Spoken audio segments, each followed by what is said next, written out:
muri Canada mwararushye mwaratagangaye mukora utuzi tw'uburetwa muravunika cyane ntimugira igihe cyo kuruhuka ikindi depression yarabamaze mu myaka 10 maze hano muri Canada ngiye kubagezaho ibintu nakunze igitangaje kandi abantu bavuga ibyo bintu ni abantu batuye hano iyo mujya mwumva ngo yigeze muri Canada baguha amafaranga y'ubuntu yego ayo mafaranga barayaguha ibyo bita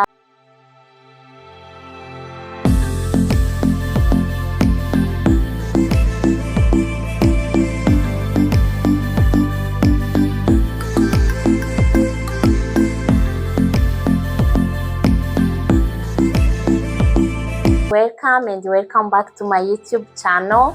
Tubahaye ikaze aho muri hose hatandukanye kuri YouTube channel yacu aho tubagezaho ibiganiro bitandukanye cyane cyane byibanda ku buzima bwo muri Canada tubayeho nk'aba diaspora. Hari umuntu heruka kumpamagara ati ibyo bintu mutubwira rero byo muri Canada ati njyewe bambwiye ko muri Canada mwararushye mwaratagangaye mukora utuzi tw'uburetwa muravunika cyane ntimugira igihe cyo kuruhuka ati kandi ikindi depression yarabamaze ati rero iyo Canada mutubwira ntabwo ari yo ngewe nzi ndavuga nti irifoke nkora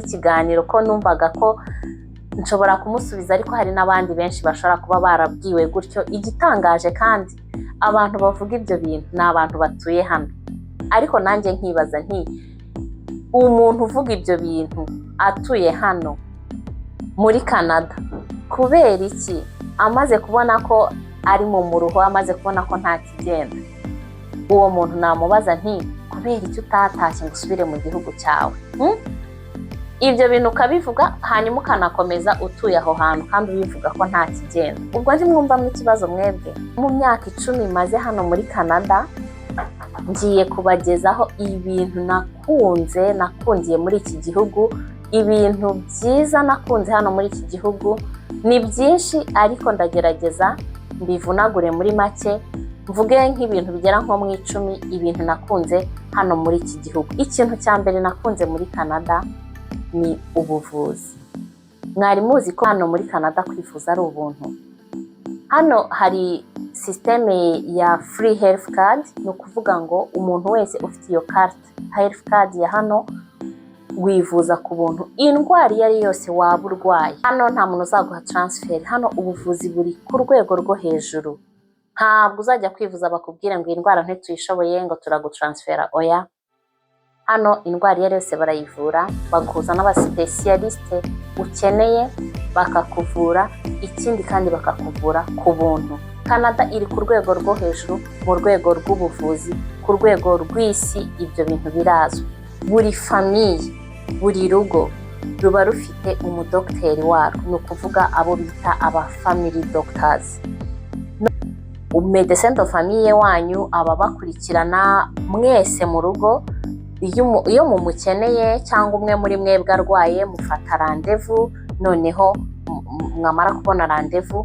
ukagenda ugahura na docteur wawe akakuvura. Ikindi cya kabiri nakunze muri Canada education. Mwari muzi ko kwiga muri Canada ari ubuntu.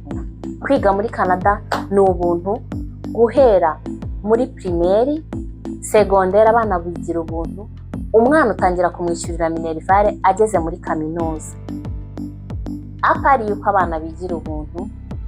Education iri ku rwego rwo hejuru ku rwego rw'isi. Canada iri mu bihugu bya mbere bifite education iri hejuru.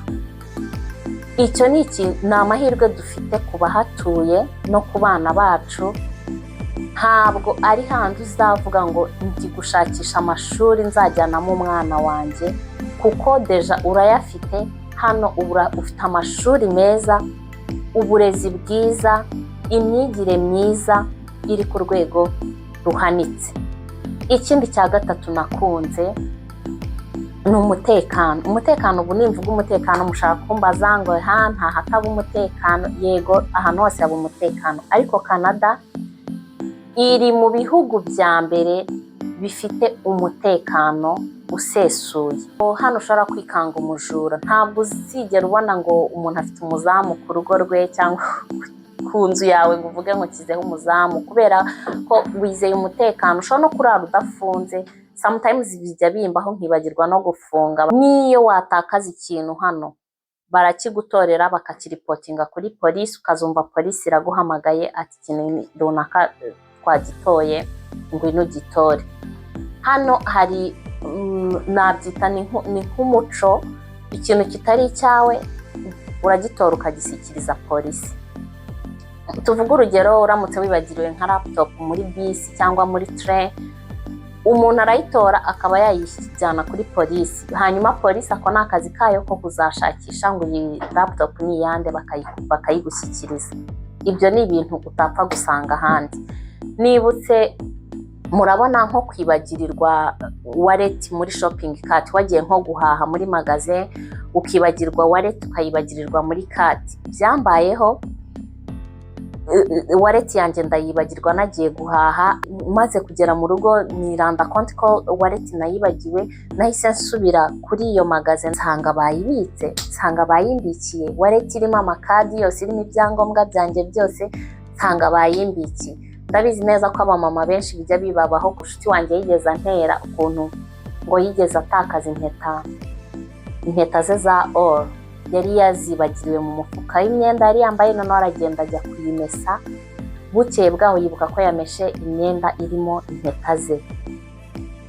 Arahangayika. Urumva nawe gutakaza zahabu.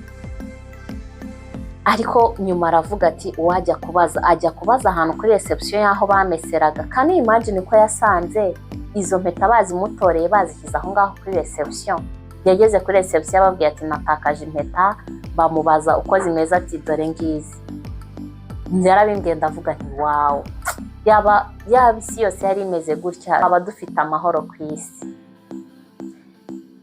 Ikindi kintu cya kane nakunze cyane muri Canada, hano muri Canada haba ibyo bita social assistance. Social assistance ni porogaramu ya leta ifasha abantu bafite low income. Aha ni naho ba bantu baba bakiza muri bino bihugu batarabona akazi, abantu bakiri muri settlement. Aba bantu hari amafaranga bahabwa, ariyo mujya mwumva ngo yigeze muri Canada baguha amafaranga y'ubuntu. Yego, ayo mafaranga barayaguha. Ibyo bita aide sociale. Aide sociale ni amafaranga bakugenera iyo utarabona akazi, ukiri kwishakisha. Ayo mafaranga bakaba bayaguha buri kwezi, wazabona akazi noneho bakabihagarika ibyo kuguha ayo mafaranga. Muri iyo social assistance rero niho usangamo nanone abantu bafashwa mu guhabwa ibyo kurya, ibyo kwambara, kubona amazu yo kubamo. Umva, muri Canada se ahubwo ni iki wahaburira? Muri Canada nta nzara ihaba. Iyo udafite icyo kurya, hari ibyo bita ama food bank. Aho hantu rero baragenda baba batetse, barateka ibya saa sita bagateka ibya nijoro. Umuntu wese udafite ibyo kurya aragenda akicara akarya. Usanga hari imyenda, waba udafite imyenda cyane cyane nk'abantu baza ari bashyashya mu gihe cya winter, adafite imyenda yo kwifubika, ukagenda ugatora imyenda ukambara. Ikindi kintu nakunze cyane muri iki gihugu ntarakibagirwa, numva ari nacyo nari gushyira ku mwanya wa mbere, nakunze cyane ukuntu baha agaciro umuryango. Ubwo ndavuga guhera umwana akivuka kugenda kugeza mbese umuryango muri rusange. Hano iyo utwite, ubwo ndi bujye muri details z'ukuntu kose bakwitaho, ariko icyo nagiraga ngo mbasangize ni ukuntu hano iyo ubyaye baha umubyeyi konje y'amezi 18 maximum, ubwo n'umwaka n'igice. Uba ufite option ebyiri, ushobora gufata amezi 18 ya konje, ubwo n'umwaka n'igice, cyangwa se ugafata amezi 12, igihe kingana n'umwaka. Muri konje, igihe wabyaye uba wemerewe ayo mezi yose. Noneho rero akarusho, muri icyo gihe uri muri konje uba uhembwa, uba ufite umushahara wawe, noneho apari yuko uba uhembwa n'umwana aba afite amafaranga ahabwa. umwana hano ahabwa amafaranga kuva akivuka kugeza ku myaka 18. Guys, ibyo bintu hari ahandi hantu mubizi? Ibyo ni ibintu byiza. Ubu n'ubu mbabwira ndi muri iyo konje ya maternité y'igihe cy'umwaka n'igice, wirerera umwana wawe iminsi 7 kuri 7, amasaha 24 kuri 24, wijanwa n'umwana wawe kugeza agize umwaka n'igice. Abenshi numva ko konje ya maternité ari amezi 3. Uribaza umwana w'amezi 3 kumusi ukajya ku kazi nawe ubwawe utarakomera. Ikindi kintu nakunze kinasekeje, nakunze ukuntu uburyo ukoramo shopping, uburyo ushobora gukora shopping. Hano mu magazi yari yose waba ugiyemo haba hari parking ku buryo uparika hafi ya magaze. Ikindi hano ntago tugira abakarani, abo twita abakarani babandi bagufasha kuza guterura ibintu ushyira mu modoka. Ariko kandi icyo nakunze nuko uba waparitse imbere ya magaze ukagenda ugahaha. No muri magaze nkunda ukuntu buri magaze yose nyine haba hari self checkout, cyangwa se ukagenda ugatora ibyo ukeneye gutora byose, ukagenda ukajya kwishyuza. Ntabwo ujya mu biciro ngo ujye guciririkanya bya bindi, rimwe na rimwe ugasanga wanahenzwe, ugasanga bakubwiye igiciro kitari cyo. Oya, nimba ikintu ari $5 na $5, ntabwo uri bujye guciririkanya. Buri magaze yose ikintu icyo ari cyo cyose wahaha uba ufite iminsi 30 yo kuba wasubizayo ikintu wahashye uramutse utagikunze. Narabikunze ko ushobora guhaha ikintu wagera mu rugo, swati niba ari imyenda ugeze mu rugo usanze ntigukwira, uba ufite iminsi 30 yo kuba wayisubizayo, swati ukayihinduzamo iyindi, cyangwa se bakagusubiza amafaranga yawe, cyangwa bakaguha ikarita ya magaze, ubutaha ukazagaruka ukishyura ukoresheje iyo carte, utongeye kwishyura amafaranga yawe. Nubwo hari bamwe babigize agakino, ngo hari abantu bagenda bakagura nk'imyenda akagenda akayambara iriho amataga akajya mu bukwe, bwacya akayisubiza muri magaze ngo sinayikunze.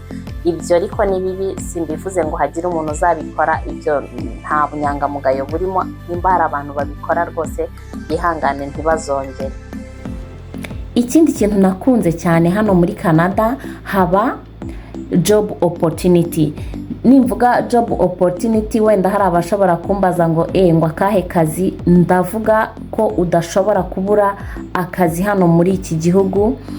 Ushobora kutabona akazi k'inzozi zawe, ushobora kutahita ubona akazi ukunda iyo ukihagera, cyane kuko akenshi bagusaba experience, uba ugifite kwiga ibintu byinshi, ariko ntabwo ushobora kubura akazi kagutunga.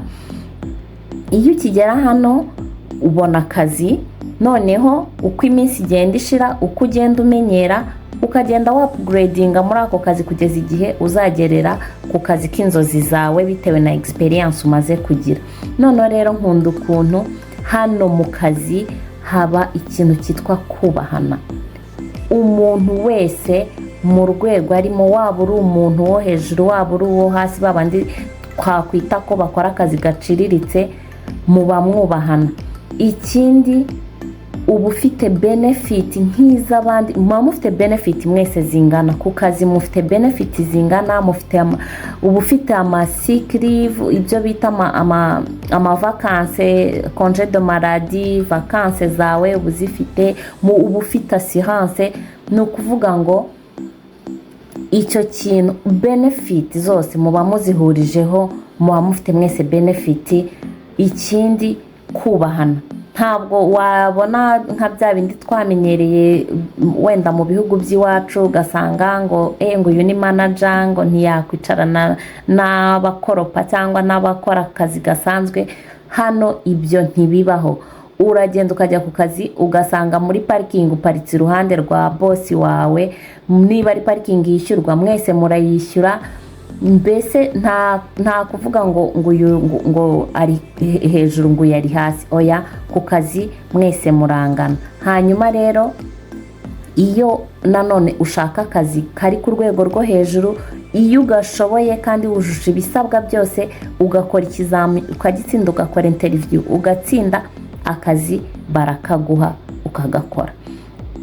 Hanyuma rero ibyo bintu byose nababwiye, ikintu cyonyine kijya kimbabaza ni ukuntu mu gihugu nk'iki cyuzuyemo opportunity nk'izo usanga harimo aba homeless. Iyo ureba nyine ku muhanda ukabona abantu nk'abo ntibabuze kwiga, ntibabuze akazi, nta kintu na kimwe babuze, ariko bagahitamo kujya ku muhanda. Birababaza kubareba, ariko sometimes wirinda kubyitaho cyane. Akenshi hari igihe usanga nyine byaratewe na drugs, kuko hano bafite liberite nyinshi cyane ku buryo na drugs, ndavuga ibiyobyabwenge, nta muntu ushobora kuguhagarika kunywa ibiyobyabwenge. Nta kintu na kimwe, ntabwo ari ikintu barwanya nk'uko byagakwiye. Abantu banywa ibiyobyabwenge ari nabwo usanga akenshi barangiriye mu muhanda. Ibyo bintu birababaza, ariko ngo nta mwiza wabuze inenge. Ikindi nakunze nanone ko gisekeje ni uburyo hano abyita nka personal space. Nta muntu uza kukuvogera, nta muntu uza kukubaza ngo bimeze gute. Mbese kera najyaga numva bavuga ngo mind your business, ntago nabashaga kubibona cyangwa ngo mbone hari umuntu wabishyize mu bikorwa. Hano rero nibwo umenya neza mind your business icyo bisobanura. Niyo wagenda ukambara amashashi, ntawe ukureba, ntawe ukwitayeho, nta byacitse, icyo wakora cyose ntawe ukwitayeho, nta muntu ukureba. Narabikunze. Waba utwara imodoka y'agacuma, waba utwara benzi, waba utwara 0 kilometre, nta muntu ukwitayeho, nta muntu uvuga ngo afite imodoka ishaje. Nta n'uzi imodoka utwara ari bwoko ki. Nta witaye kureba ngo wambaye ibintu bihenze, nta witaye kureba ngo wambaye nabi cyangwa wambaye neza. Ibyo narabikunze. Ikintu cya 9 navuga nakunze ni ibya public transport. Public transport ubwo no kuvuga amabisi atwara abagenzi, amatrain. Ubuzi amasaha bisi hagurukira cyangwa se train, hari application ureberaho bisi yawe ukamenya ngo nimba ngiye hanaha bisi irahaguruka igihe iki n'iki, cyangwa se train ukamenya, bikakorohera ku buryo apana kugenda ngo uhagarare ku cyapa utegereze. Ubuzi isaha bisi iri bukugerereho cyangwa se train, mbese ibyo bikihutisha urugendo rwawe. Navuga ikindi kintu cya nyuma nakunze ni uburyo hano haba amaparke y'abana. Ahantu hose usanga hari public park, ku buryo abana baccessingaho muri izo parke kandi ku buntu. Hari ibikinisho byose bitandukanye muri parke kandi abana bakabyaccessingaho ku buntu, nta mafaranga bishyura. Usanga muri sama ari ibintu byiza cyane, abana bakajya hanze bagakina mu maparke. Amaparike aba arimo ibikinisho bitandukanye, harimo hari n'ahaba harimo amazi, abana bagakina n'amazi. Haba hari za swing, abana bakicunda, za slide, byose bihari kandi ku buntu. Narabikunze. Nakunze ko ibyo bintu bifasha abana, bigafasha n'ababyeyi, kandi nta mafaranga batanze. Ibyo nakunze ni byinshi, ntabwo nabivuga byose ngo mbirangize, ariko niba utuye hano muri Canada, niba hari icyo wibuka utwandikire muri comment. Niba kandi rero uri umuntu waciwe intege, waragize inzozi zo kuza gutura muri Canada bakaguca intege, Canada ni nziza, njyewe narayikunze. Niba wumva ibi bintu nkubwiye ubikunze, keep applying. Ushobora kuza gutura muri Canada, ushobora kuzana umuryango wawe ugatura muri Canada, ushobora kuzana abana bawe, abana bakiga muri Canada mu mashuri meza. Ibyo byose nababwiye nawe byakubera. Ndabashimiye rero. Thank you for watching. Bye bye.